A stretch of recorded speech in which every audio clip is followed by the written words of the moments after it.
Hi guys, today we're going to talk about the thyroid, okay? Now, in the past videos I talked about the real underlying cause of thyroid is either too much estrogen, okay, because estrogen has affinity for the thyroid, it blocks it, coming from the ovary or the environment or being pregnant, or the liver or gallbladder.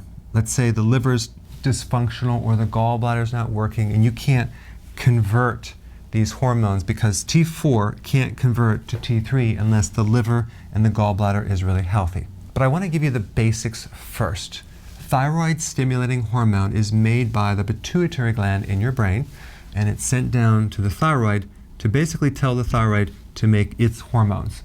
So if thyroid-stimulating hormone is high, that means that the thyroid is low. It's a hypo because it's not connecting, so it's going to start increasing the communication to try to drive it through. The same thing with insulin. When insulin is high, it's because the receptors are resisting it and it's not working, so it raises it. Same thing with right here, okay? So when TSH is low, usually it's a hyperthyroid and it's making too much, so it'll turn this hormone down to 0, okay? So anyway, if it's high, it's a hypo. If it's low, it's hyper. T4, T3 represents the number of iodine molecules, so that's what the difference is. But T4 is the inactive thyroid hormone. T3 is the active form. Okay, but there has to be a conversion in here. To convert these hormones, you need selenium. All right. Also, to make hormones, you need iodine and zinc. So these are trace minerals that you need. Now, there is a chemical called glyphosate. Okay, this is an herbicide, a weed killer. It's basically in Roundup Ready, which you may have in your garage to spray on the weeds. But glyphosate, not only can it block the thyroid directly and act like an estrogen, but it also messes with your liver. It alters the ability for your liver to detoxify. It blocks phase 1, phase 2 detoxification. So basically, it's a toxin that blocks your detoxification system, and it suppresses enzymes. So now all this toxic stuff starts building up in the body, and it also triggers autoimmunity, like in Hashimoto's, okay? Now, if you're doing ketogenic diet and intermittent fasting, your system is going to be a lot more efficient. Your fuel source is going to be more efficient.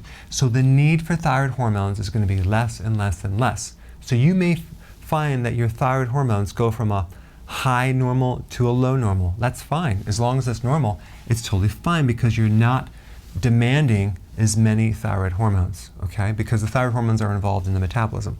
But glyphosate is sprayed on wheat. It's in most of the corn sold, the high fructose corn syrup, the beet sugar. It's in all the soy products. It's fed to the animals. So you really need to start to be aware of that and start doing organic. Now, some people say, well, I can't afford organic. But if you're doing intermittent fasting, you're cutting down the frequency of meals, you're saving a lot more money. I would take that extra money and increase the quality of food. That's what I would do if I were you.